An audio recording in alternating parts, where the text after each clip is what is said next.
নাজমুল হোসেন শান্ত, batting, fielding, অধিনায়কত্ব দলকে নেতৃত্ব দিলে সবকিছুই যেন আরও ভালোভাবে কাজ করে। অনেক খেলোয়াড় চাপের মুখে ভেঙে পড়ে, কিন্তু শান্ত ঠিক তার বিপরীত। চাপ তাকে আরও শক্তিশালী করে।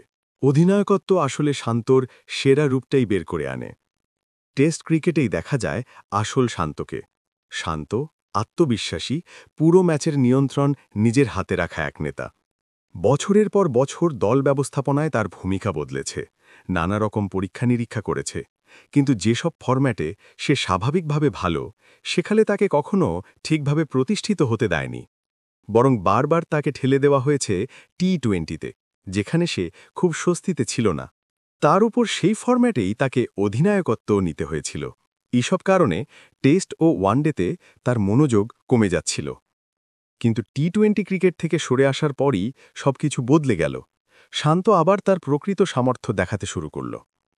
২০২৩ সালে মাত্র ৮ ইনিংসে সে করেছে ৫২৩ রান, গড় ৭৪ এবং ৩টি দুর্দান্ত সেঞ্চুরি। টেস্টে তার সেঞ্চুরি এখন 50-র চেয়েও বেশি। ৮ সেঞ্চুরি, ৫ 50। ওয়ানডেতেও তার কেরিয়ার ধীরে ধীরে উন্নতি করেছে। কেরিয়ারের শুরুতে যেখানে তার গড় ছিল ১৫ থেকে ২০, এখন সেটা বেড়ে দাঁড়িয়েছে ৩২, সঙ্গে ৩ সেঞ্চুরি ও ১০ 50। এবার আসি তার অধিনায়কত্বের যাত্রায়। ২০২৪ সালের ফেব্রুয়ারিতে শান্ত বাংলাদেশ দলের ৩ ফরম্যাটেরই অধিনায়ক হয়।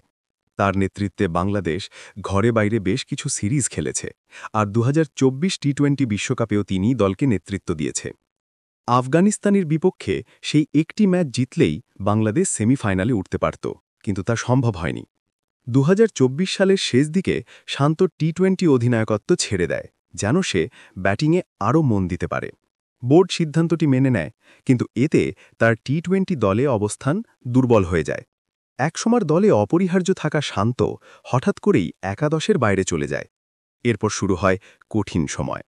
টেস্টে দল ব্যর্থ হয়, আর চ্যাম্পিয়ন্স ট্রফিতেও ফলাফল ছিল হতাশাজনক।